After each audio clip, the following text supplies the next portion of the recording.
Hello friend, welcome to S T tutorial YouTube channel. Friends, हम लोग 17वां part देखेंगे महारिवीजन class का, जो सिविक्स से संबंधित है। नागरिक शास्त्र आपकी जैसी प्रवक्ता परीक्षा, TGT, PGT, LT grade, GDC सभी एग्जाम के लिए काफ़ी महत्वपूर्ण है।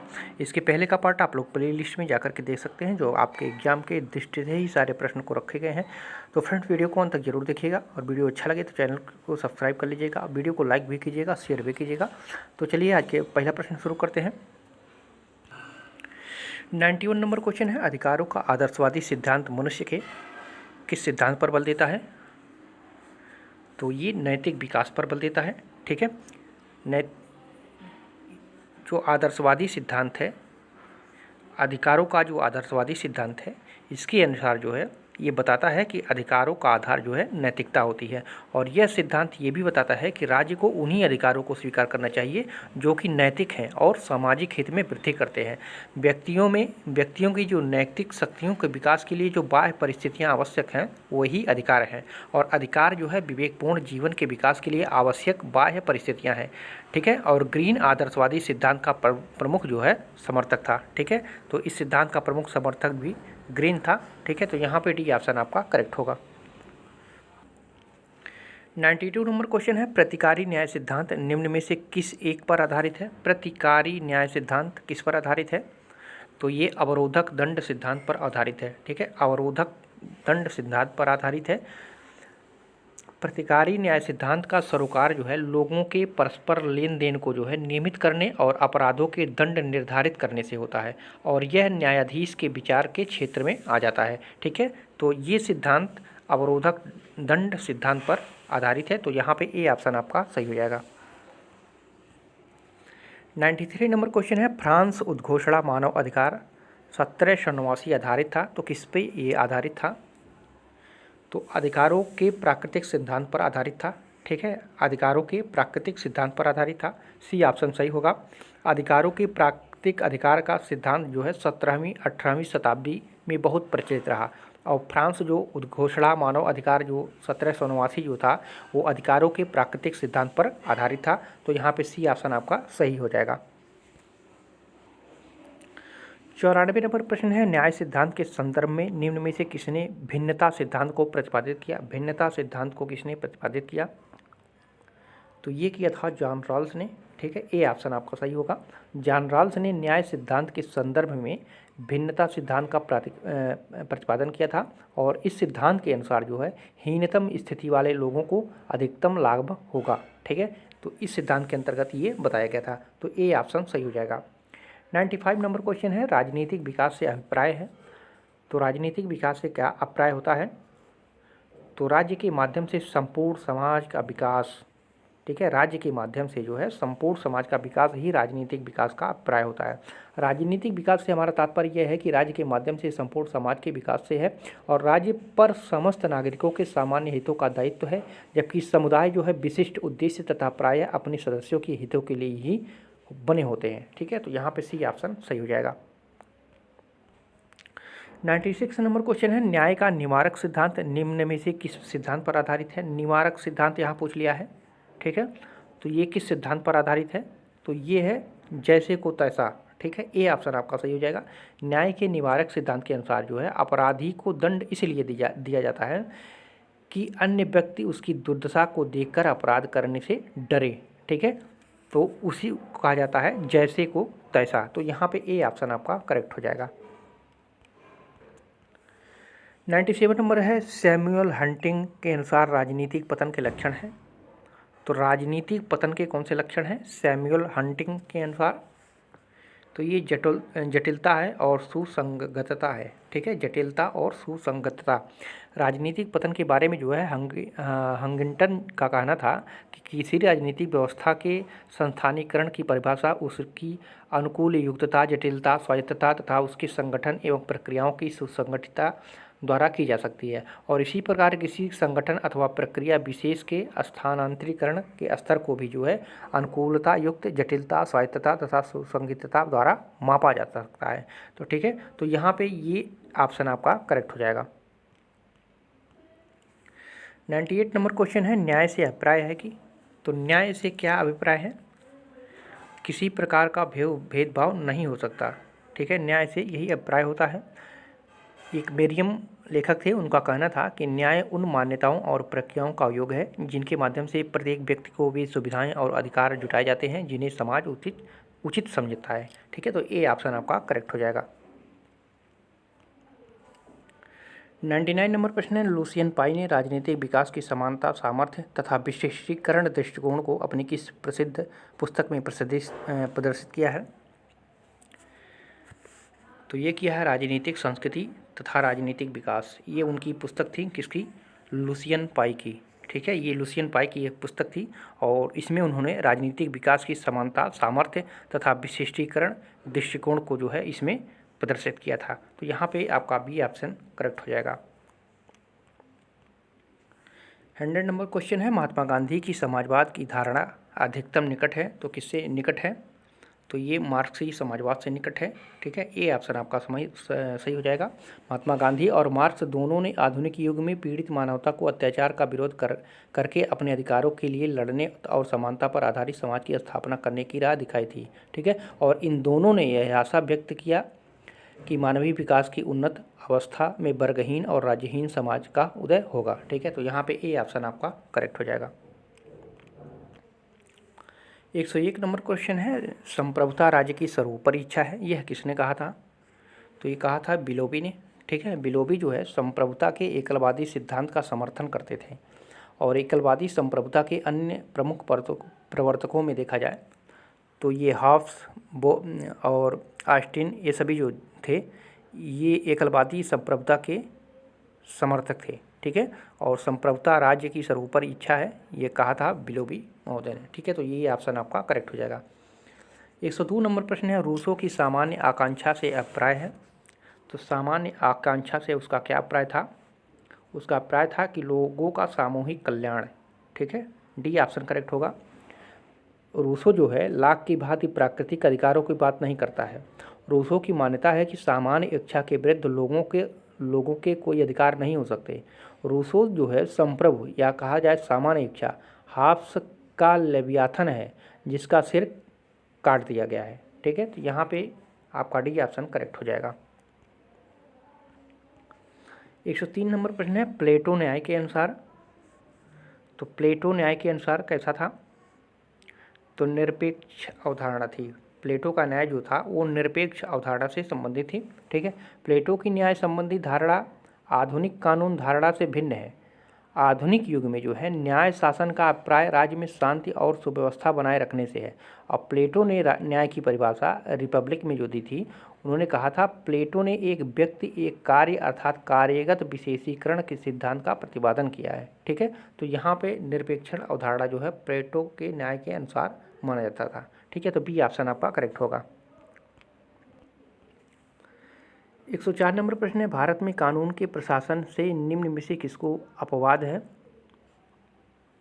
तो ये जाएगा भारत के राष्ट्रपति व राज्यों के राज्यपाल को। ठीक है, राष्ट्रपति या राज्य का राज्यपाल अपने पद की शक्तियों के प्रयोग और कर्तव्यों के पालन के लिए या उन शक्तियों का प्रयोग और कर्तव्यों का पालन करते हुए अपने द्वारा दिए गए या किए जाने के लिए तात्पर्यत किसी कार्य के लिए जो है न्यायालय के प्रति उसकी उत्तरदायी नहीं होगा।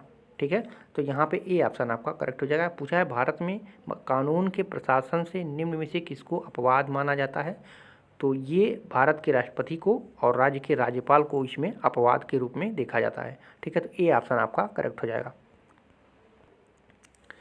105 नंबर प्रश्न है, गांव का गणतंत्र गांधी जी ने कल्पित किया। गांव का गणतंत्र गांधी जी ने कल्पित किया किस रूप में? तो ये एक स्वतंत्र इकाई के रूप में। ठीक है, प्रशासन के स्तर पर गांधी जी ने विस्तृत विकेंद्रीकरण का समर्थन किया और उन्होंने यह विचार रखा कि उनका आदर्श राज्य छोटे छोटे आत्मनिर्भर ग्राम समुदायों का संघ होगा। तो यहाँ पे एक स्वतंत्र इकाई के रूप में देखा था, तो डी ऑप्शन सही हो जाएगा। 106 नंबर प्रश्न है, बहुमत का आतंक का विचार निम्न में से किसने प्रतिपादित किया? बहुमत का आतंक का विचार निम्न में से किसने प्रतिपादित किया था?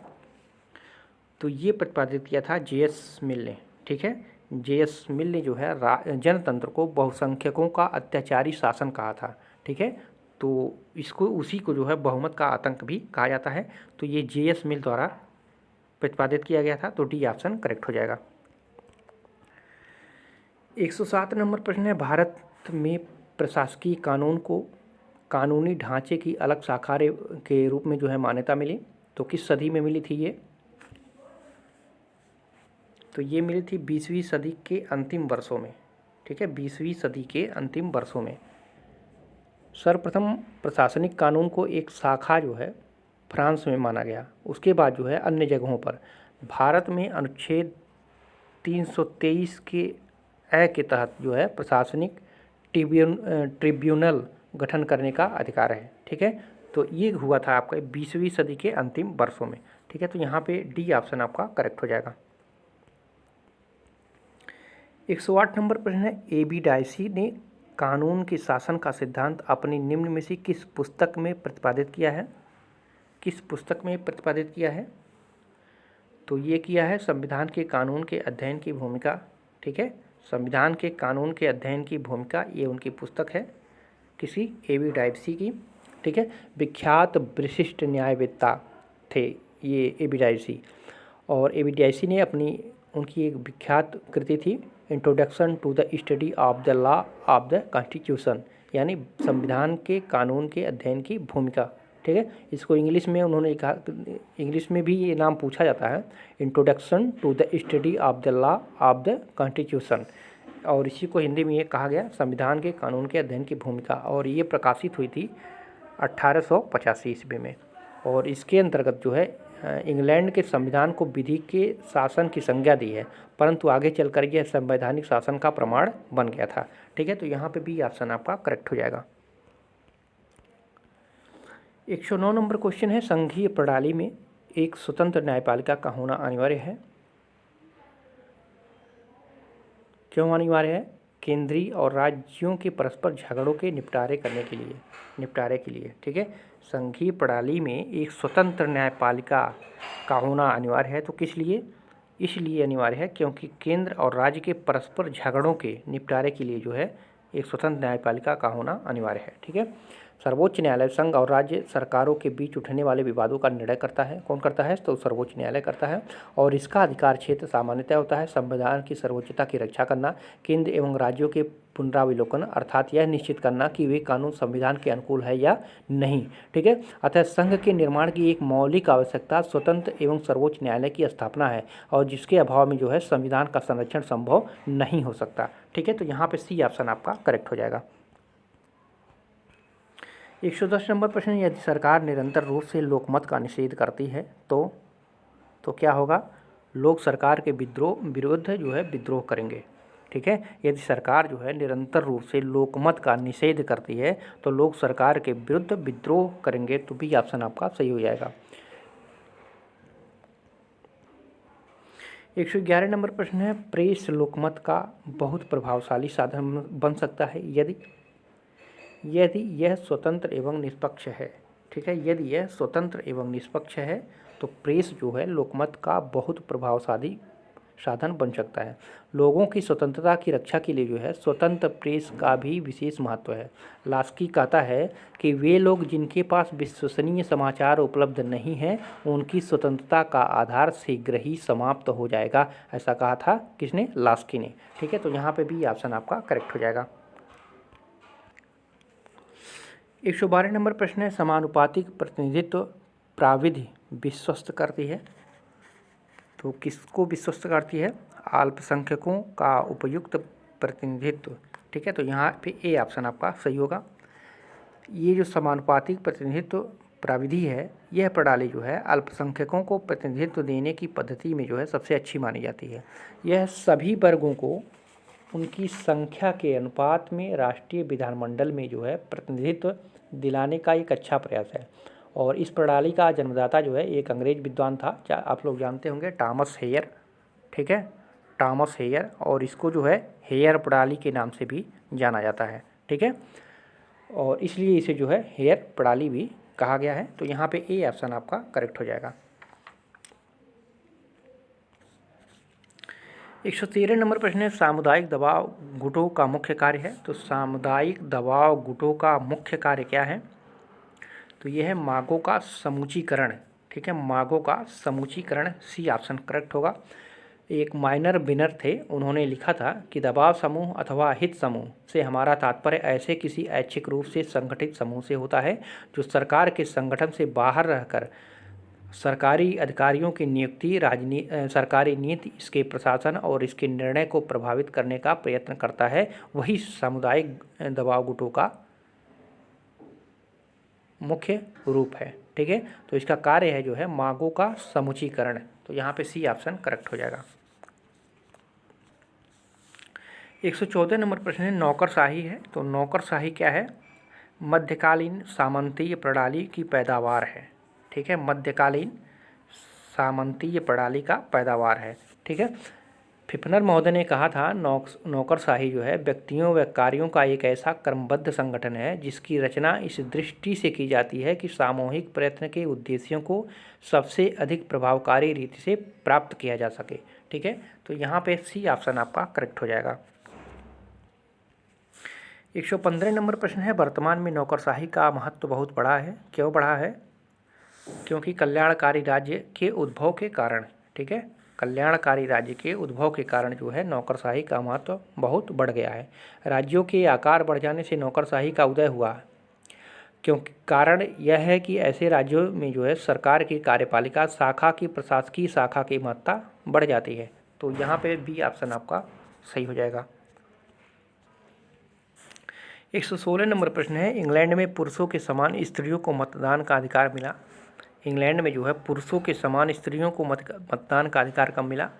तो ये मिला था 1928 ईस्वी में। ठीक है, इंग्लैंड में जो है पुरुषों के समान स्त्रियों को मतदान का अधिकार 1928 में मिला। और भारत में स्वतंत्रता प्राप्ति से ही स्त्री पुरुषों को जो है समान मताधिकार प्राप्त था। ठीक है, तो इसको भी याद रखिएगा। भारत में जो है स्वतंत्रता प्राप्ति के तुरंत बाद से ही जो है ये प्रक्रिया शुरू हो गई थी। तो यहाँ पे डी ऑप्शन आपका करेक्ट हो जाएगा। 117 नंबर प्रश्न है भारत के संविधान का निम्न में से कौन सा भाग संविधान की आत्मा माना गया है? संविधान का कौन सा भाग संविधान की आत्मा माना गया है? तो ये संविधान की प्रस्तावना। ठीक है, अगर यही चीज़ मौलिक अधिकार में पूछे, मौलिक अधिकार में, तो कौन सा हो जाएगा? तो अनुच्छेद 32 जो है संवैधानिक उपचारों का अधिकार, उसको जो है भीमराव अंबेडकर ने इसको आत्मा कहा था। और संविधान की प्रस्तावना को आत्मा किसने कहा था? तो नेहरू जी ने कहा था। ठीक है, तो दोनों पॉइंट को आप लोग याद रखिएगा। तो यहाँ पे सी ऑप्शन आपका करेक्ट हो जाएगा। ठीक है, सी ऑप्शन आपका करेक्ट हो जाएगा। भारत के संविधान का निम्न में से कौन सा भाग संविधान की आत्मा कहा गया है? तो यहाँ पे संविधान की प्रस्तावना को ये कहा था नेहरू जी ने।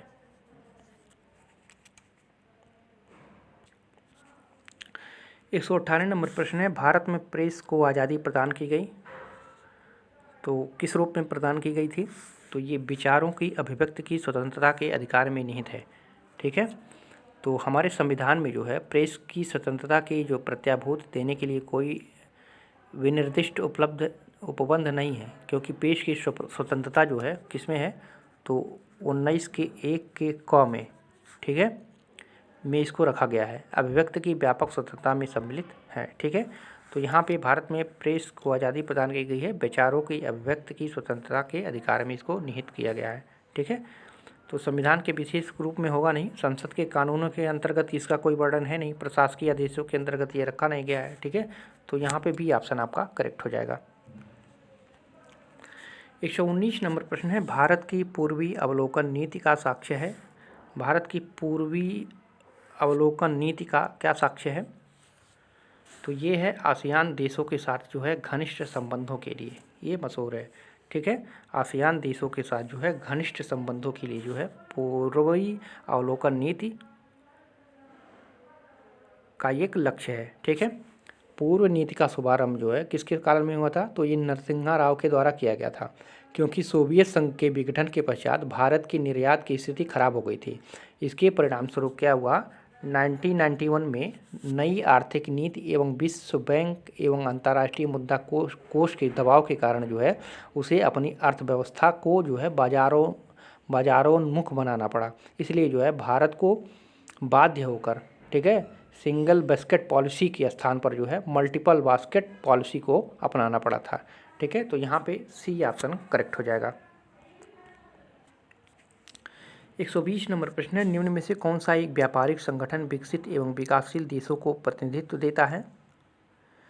तो आसियान का जो खुला व्यापार संघ है, ठीक है, आसियान ASEAN होता है, ठीक है, इसका जो है व्यापार संघ की स्थापना विश्व बैंक के सुझाव पर कब किया गया था? तो ये किया गया था 1967 में, ठीक है, और यह विकसित एवं विकासशील देशों को प्रतिनिधित्व प्रदान करता है, ठीक है। तो यहाँ पे आसियान का जो खुला व्यापार था, एक व्यापारी संगठन विकसित और विकासशील दोनों देशों का जो है प्रतिनिधित्व देता है, ठीक है। तो बी ऑप्शन आपका करेक्ट हो जाएगा।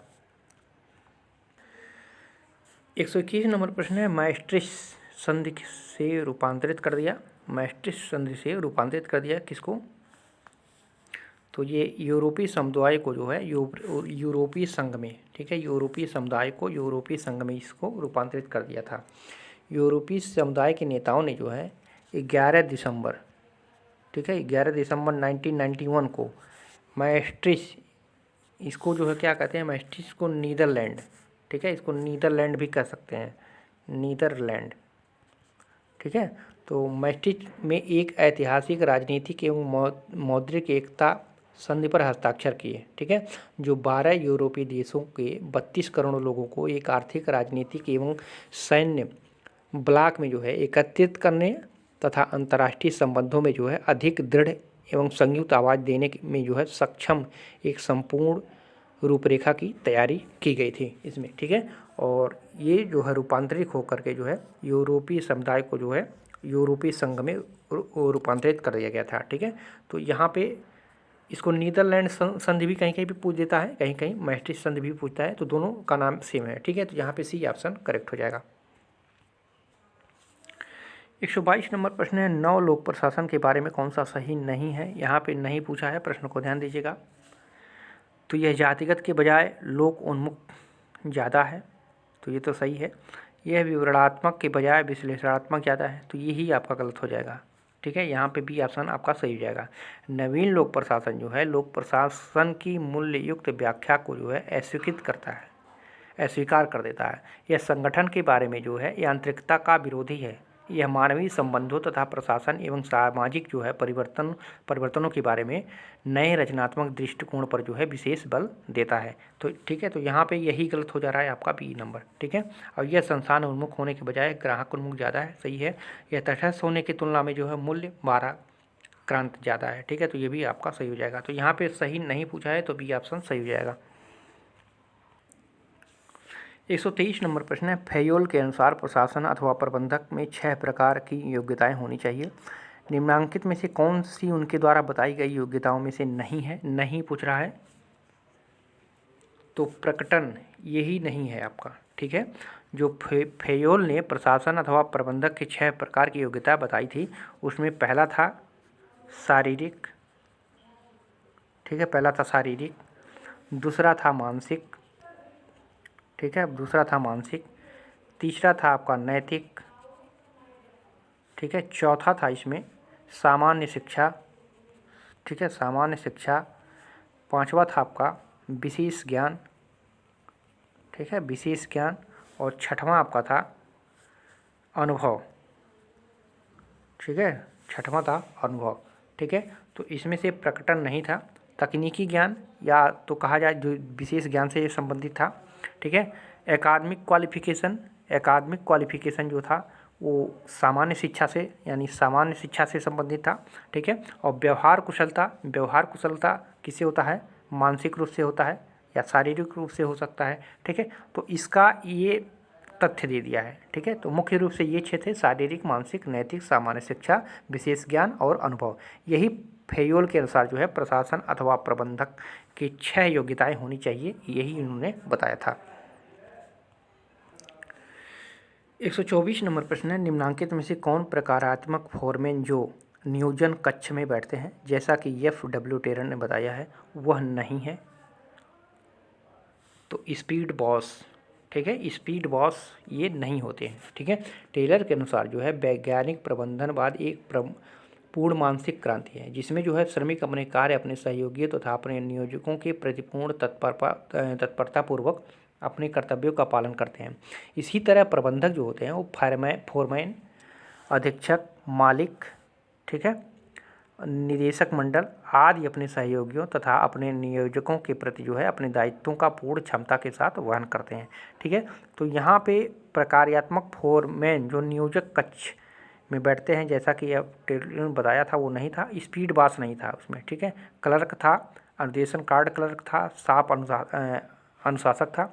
ठीक है, तो इसमें इसको फोरमैन को जो है अधीक्षक, इसमें उन्होंने बताया था अधीक्षक, मालिक, निदेशक मंडल, ठीक है, तो ये सभी होते थे। तो इसमें जो है अधीक्षक हो गया, ठीक है, मालिक हो गया, और निदेशक मंडल में ये सब आ जाते थे, क्लर्क, कार्ड क्लर्क, अनुशासक। ठीक है, तो ये सभी जो है इसमें आ जाते थे, किसमें, प्रकार्यात्मक फोरमैन की श्रेणी में, जो नियोजन कक्ष में बैठता है। किसी कार्य करने के लिए जो योजना बनाई जाती है उसके जो अधिकारी होते हैं, ठीक है, अपने अपने समूह के। तो इससे इस प्रश्न से यही संबंधित था। और इस पर पूछा है कि टेलर ने बताया उसमें नहीं संबंधित था, तो ये स्पीड बास उसमें नहीं संबंधित था। तो यहाँ पे ए ऑप्शन आपका सही हो जाएगा। प्रश्न को एक बार 2 बार पढ़िएगा, इसको समझ लीजिएगा थोड़ा सा आप लोग। ठीक है, 125 नंबर प्रश्न है, किस विद्वान ने नौकरशाही के मैक्स वेबर के मॉडल को विकासशील और परिवर्ती समाजों की प्रशासनिक परिस्थितियों की व्यवस्था करने के लिए जो है अप्रासंगिक और प्रिज्मीय या समपार्श्वीय और साला मॉडल विकसित किए हैं? तो ये किया था किसने? फ्रेंड डब्ल्यू रिक्स ने, आप लोग जानते होंगे, रिक्स ने।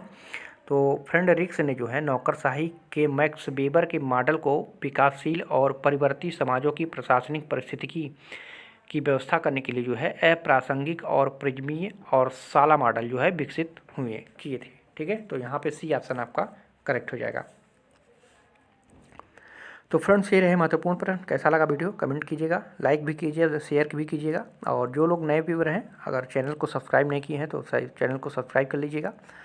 फिर मिलते हैं अगले पार्ट में। पूरा वीडियो देखने के लिए आप सभी को धन्यवाद।